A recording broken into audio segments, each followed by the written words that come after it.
Hello everyone, my name is Zenitsu and I'm back with another Digimon video. So today I'm going to be talking about BT06 and what I'm expecting BT06 to be doing in the secondary market overall.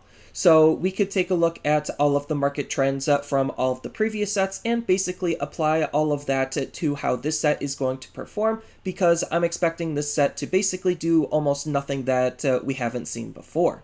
And the set is releasing a little bit awkwardly compared to some of the others, especially in the US. So I do know that Latin America and Europe are getting it on time on the 15th. Australia is getting it on the 29th, a couple weeks later, with the US getting it sometime in mid-November. So please keep in mind that these cards will probably be legal for events in their respective region on the time of their region's release date. So if you are a US citizen, please do not think about importing these cards because 1, you're paying extra for the import cost, and 2, you're probably paying extra for the card just because the other places aren't going to have as much stock and quantity and you're actively taking away from theirs instead of buying from ours when ours come out. So you are going to be paying a premium for the cards to get them early to not use them for any of our events, and by the time you end up getting the cards, because of how long it takes to import cards depending on where you're getting them from, you might not even get them until the time of the release date, and then you'll feel really silly and disappointed that you bothered to import them.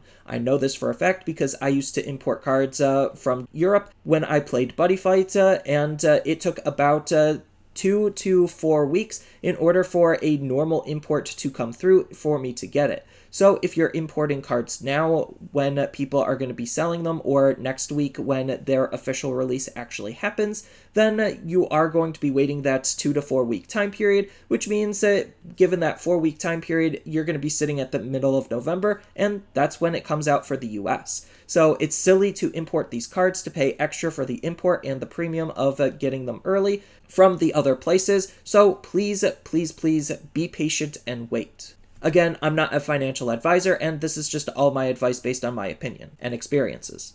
So hopping over to TCG Player really quickly, this is just what I like to use to get a good generalization of what the secondary market is going to be doing, and we could use this to infer and extrapolate how the secondary market for BT06 is going to be performing.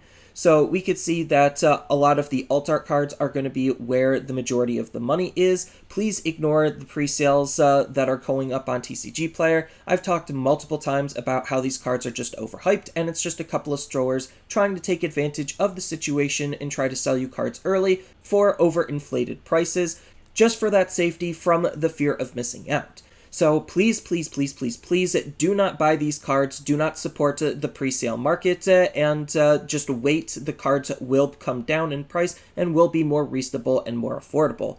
As we could see just scrolling down, the best base rare SR card in the entire game in terms of secondary market value is going to be Lilithmon, and she's only sitting at about $25, $26, which isn't like the worst, but it's not amazing either. If we continue to scroll, yes, we could see all of the alt art SRs. They're usually floating around that $10 to $15 to $20 range, just from what we could tell, and the next most expensive base SR is going to be Omnimon at only like $15. So even then, that's not that bad. And this is just on the high end of base SRs in terms of their market value. So if we just continue to scroll down and go through the pages, we can see that there's still just a lot of alt arts floating around that $10 to $20 range, with the majority of base SRs not performing that well. Actually, the majority of them are performing relatively poorly, considering the next best 2 base SRs is going to be Agumon and Omnimon's Wart. So Omnimon's Wart is a little bit better of an example to pull from than Agumon, because Omnimon's Wart is from Battle of Omni, and I'm expecting BT06 to perform more like Battle of Omni rather than Special Booster 1.0, considering those 3 cards were from Special Booster 1.0 that are performing the best out of all of the base SRs, just because that set has a harder to pull rate. But Omnimon's Wart being about $10 is basically the new high end we could expect from a lot of base SRs. And then we could see, just scrolling down, a lot of the SRs are going to be that sub $10 mark. I'd say about the average of them is going to be around that $3 to $7 range. So that's just a good estimate on how and what we should be expecting from these SRs going forward in BT06.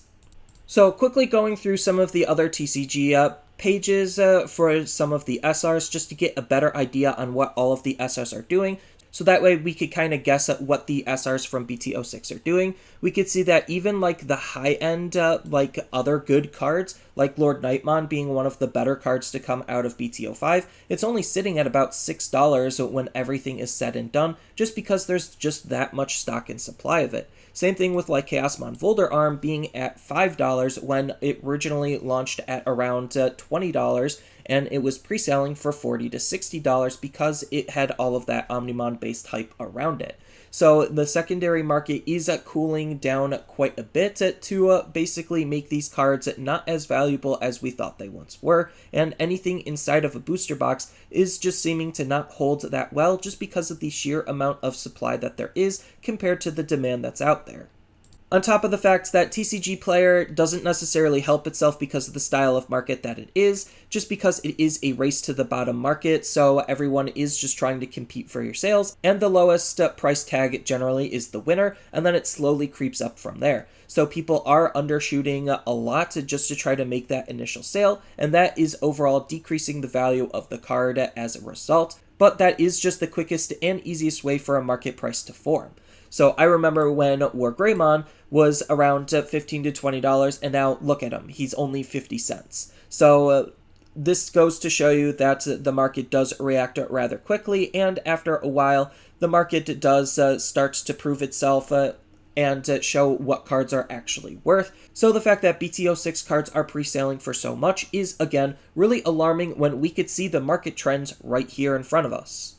And then secret rares are kind of in an interesting position considering their playability actually directly impacts their price, and these are the hardest to pull cards in any given set, making them supposedly the most valuable. So we could see that the best base secret rare is going to be Omnimon Swart at about $62 and Lucimon at about $50. So those are two very, very playable cards that could fit into a lot of different decks, and that level of playability is making them more desirable than some of the others, but some of the other cards are still performing relatively well, with Ancient Gabumon and Omnimon Alter S also being very playable cards and very good and strong cards in their own right, holding at about a very similar price tag at about $37. So these are just some of the more played secret rares, and we could see that the lower the price tag, the less played it usually sees. So we could see that with Ancient Greymon, he's almost identical to what Ancient Gabumon is doing. It's just Ancient Gabumon has a bit more playability because of just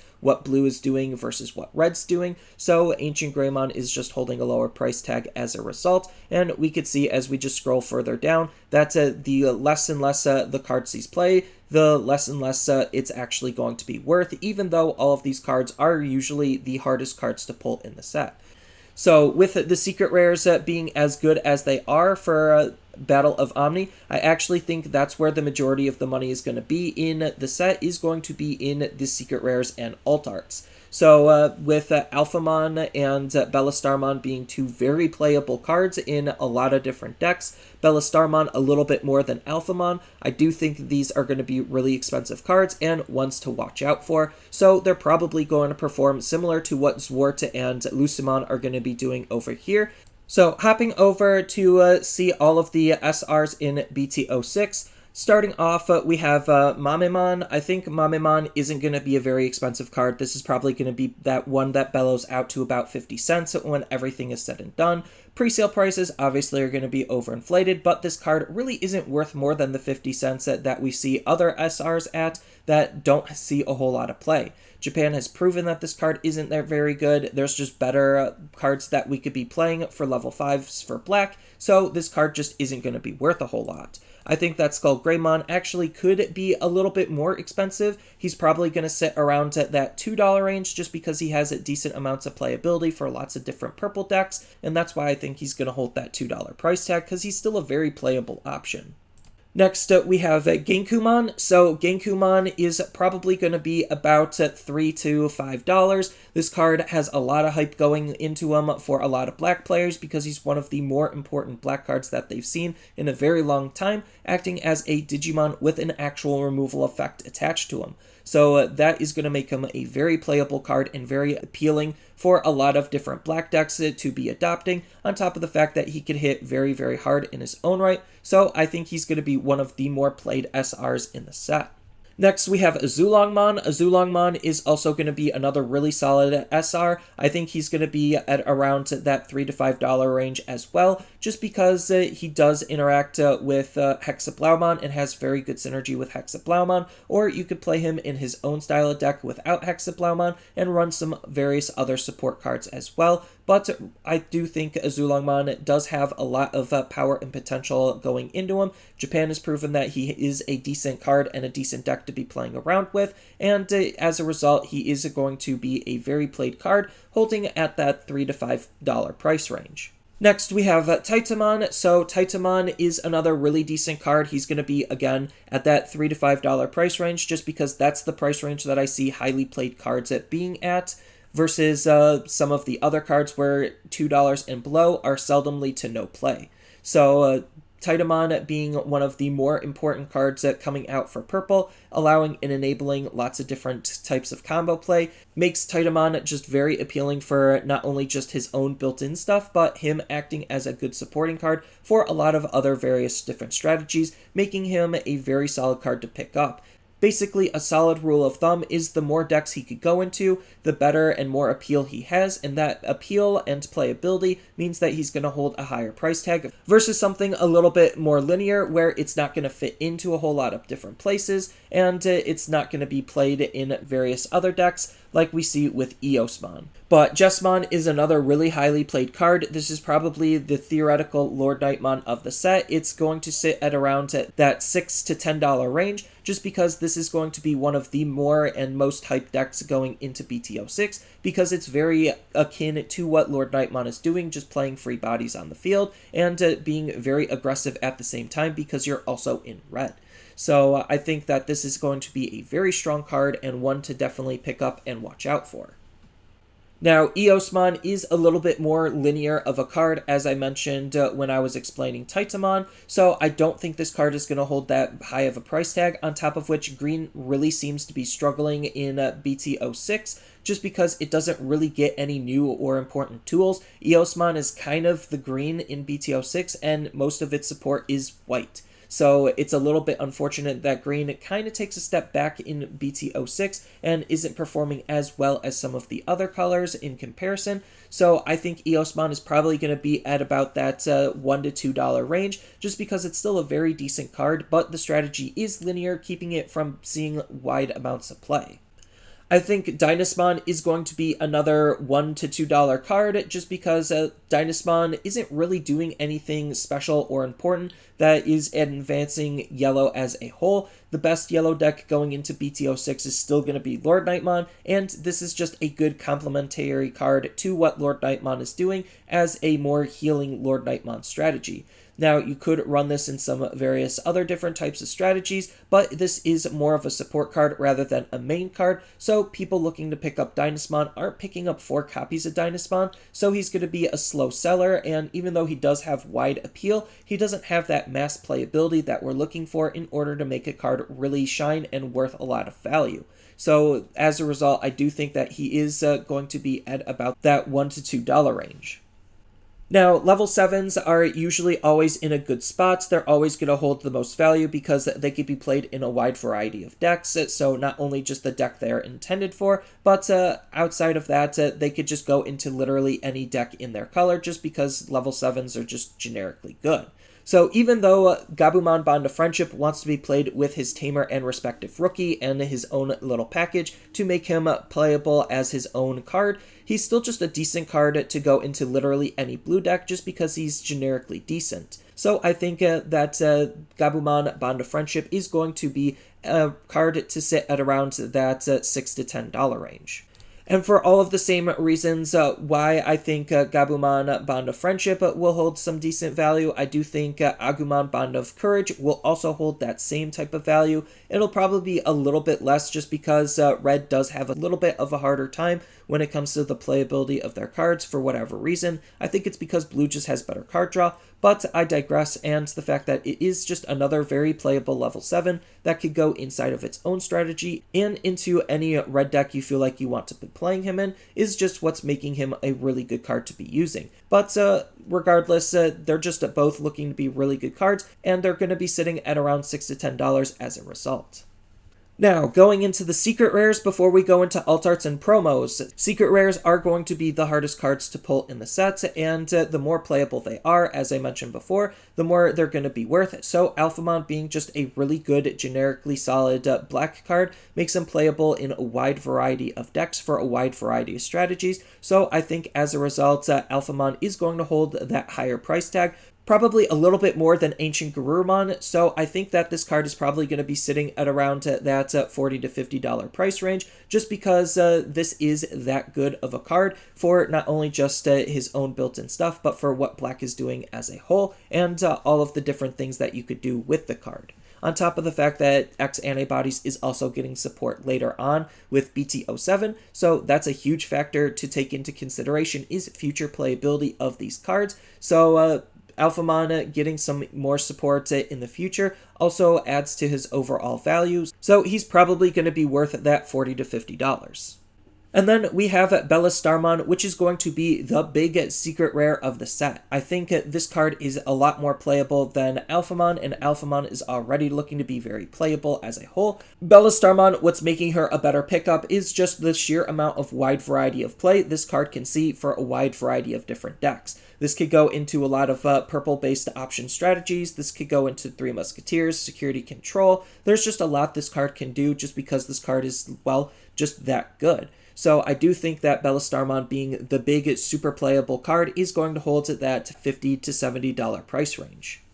Now, going into box toppers, we have 6 box toppers in the set, 1 for each color, and they're all going to be Digitamas. I think that box toppers are going to follow the same trend as we saw with the Tamers, except I think that they're going to hold a little bit more value than the Tamers because they generally are more playable than the Tamers as a whole. So, taking a look at what box toppers have done before in TCG Player as a frame of reference or comparison point to what we could expect to see out of these box toppers, we could see that with the Tamers that we currently have, we have TK and Nokia being the 2 most expensive, followed by Tai and Matt and Mimi. So these box toppers are more playable, but the big difference is TK, Tai, Mimi, and Matt are more expensive because they are harder to pull. So Nokia is the big exception on being a wide played card that could be used in a wide variety of decks, making her one of the better comparison points that we have. So if we just continue to scroll down to see what some of the other box toppers have performed, we can see this huge jump from above $10 range to about $5 range. So we could see that there's just a lot of $5 box toppers just because they are a lot easier to pull in a 1 in 6 rather than a 1 in 10. So that's going to make the cards not hold as much value, with the big exception being the highly played ones. And even if the card is highly played, then it still might not perform very well. And when it doesn't perform very well, it looks like it's going to be at about $1 or below. So taking a look at the ones that we currently have, we have a lot of really playable Digitamas in the set. So it's actually going to be harder to judge what they're going to be performing like. So I do think that BTmon is looking to be like the worst Digitama out of all of them, so he's easily going to be expected to be at that dollar range where he's not going to hold a lot, but the other 5 look to actually be really, really strong Digitamas that are important for their respective strategies. I do think out of all of them that Sunamon, Pakumon, and Demimermon are going to be the big highlights, with Kiaramon and Pinamon being some really good ones, but going to see a little bit less demand for. So these 3 are definitely the ones to watch out for, and I think will hold the higher price tag. I think between all 3 of them, they're going to be at around $6 to $7, probably as high as $10, and these are probably going to be at about that $3 to $5 price range, just because they're still very playable cards and they still are very sought after cards. So I do like this set of box toppers, and I think that these are going to be really decent, with all but the exception of Titamon. Then we do get an alternate box topper in the set, and that's going to be an anniversary box topper. All of these cards are alt art reprints of cards that were voted for in Japan, of cards that should get reprints, and out of all of them, well, they're all very, very playable in their own right. The ones to watch out for are probably going to be the more played ones in the current meta. So Agumon, Vmon, Upamon, Terriermon, Millenniummon, and Chaosmon Volderarm are the ones to look out for, with Phoenixmon, Devimon, Mega Gargamon, and Aldmon kind of being the duds, and they're not going to be worth as much as the others. So we could expect these to perform a little bit more like the box toppers from BT01, just because they would have some similar pull rates, and the playability is probably on par with them. So I would expect after everything is said and done, depending on the overall stock and quantity and player demand for these cards, I think that the high end is going to be at around $15 to $20. Obviously, pre-sale for any card that I'm talking about is going to be way more. I'm talking about when the market is settled and everything is said and done, what these cards are going to be settling at. So I think that Chaosmon, Volderarm, and Millenniummon are two of the more played and more popular ones that are getting alt arts. So these are probably going to be holding that $15 price range, along with Upamon holding at about that $13 price range, with Agumon also holding around that $13 price range. Then I think the rest of them are going to drop to that $5 and below dollar range. So I think that Vmon and Terriermon are very played cards, but they don't have as much demand going into them as some of the other cards. So I think that they are going to be at that like $5 to $6 price range, with the rest of them being at about $3 or below. And then lastly, we have Dash Pack cards. So Dash Pack cards are going to be a little bit harder to judge, especially since we don't know how important these cards are going to be in the overall meta. Even the highly played meta-defining Dash Pack cards that we had before, some of them weren't necessarily that expensive. I think the majority of them sat at around $5 during their play, and then once they saw less and less play, they obviously started to fall. I think out of all of these box toppers, the best ones to look out for are going to be Gabumon, Guilmon, Kurosarimon, and Wizardmon, with Kutamon and Hercules kind of falling by the wayside because they don't necessarily seem as good in context. I think what's really going to hurt Kurosarimon is the fact that it is only for Diaboromon decks, so if you're just a general black player, this card basically means nothing to you unless you're playing that Diaboromon deck. So I think while it's a very strong card, it's just a little bit more linear than some of the other cards.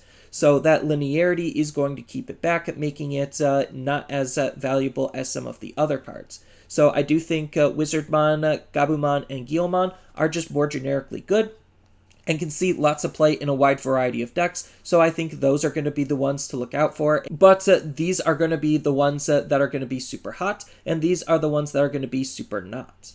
But as far as the rest of the alt art cards go, they're going to basically perform very similar to all of the alt art cards that we've seen before, usually holding at around that $5 to $25 range, depending on how playable that card is, with some obvious exceptions being the secret rare ones. So I think that the secret rare BeelStarmon, if the normal art is going to be at that $50 to $70 range, I think this is going to be at that $70 to $100 range, just because she is that good of a Digimon and she is very highly anticipated. And then I do think that the Alphamon is going to have at around that $50 to $70 price tag for his alt art, just because he is really good for what Black is doing, and this is the set where Black takes a huge jump.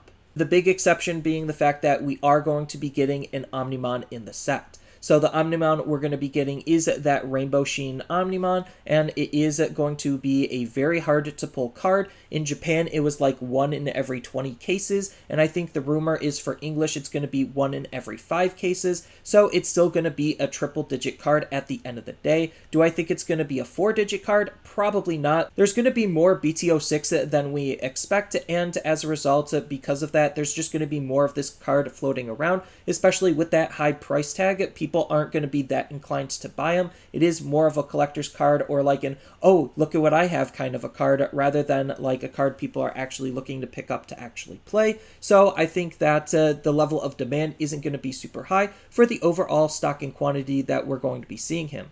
So while he is, again, going to be a triple-digit card, he's not going to be a quadruple-digit card, and I think after everything is said and done, he's probably going to settle at around that $500 price tag. But the fact that the set does have a really cool chase card does help the set sell a little bit better, but that doesn't affect what the singles prices of all of these cards are doing. If anything, the better the chase card, the less in price all of the rest of the cards will be doing, because then they're trying to get rid of those cards to buy another booster box, so that way they could try again to get the big chase cards. So it'll be interesting to see how the price of the set does as a whole and as a result, but regardless, having a nice chase card is going to help sell the set as a whole.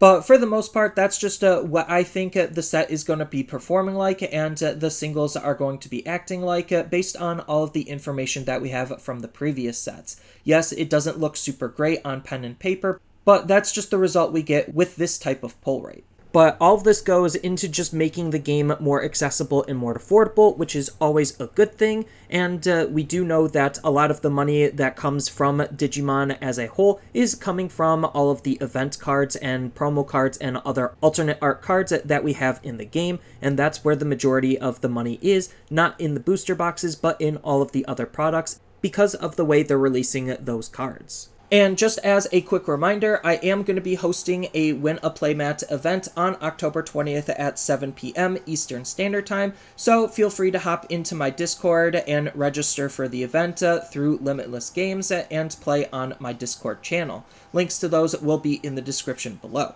So that's all I really have for this video. As always, feel free to tell me your thoughts down in the comments below, and down in the description below are a couple of different ways you could support me and the channel. So I do have a TCG Player affiliate link, so when you use that link to buy cards off of TCG Player, then some of that money will go to supporting me and the channel. I also do make and sell playmats over on Overcard Gamers on Facebook, so when you buy a playmat with my design, then some of that money will also go to help supporting me and the channel. And on top of all of that, I do have a Twitch account over on twitch.tv/Zenitsu, so giving me a follow and a subscription also helps support me there, and I do play Digimon on top of various other games on that platform as well. So thank you everyone for watching, and as always, don't forget to like, share, and subscribe for more content, and I'll see you in the next video.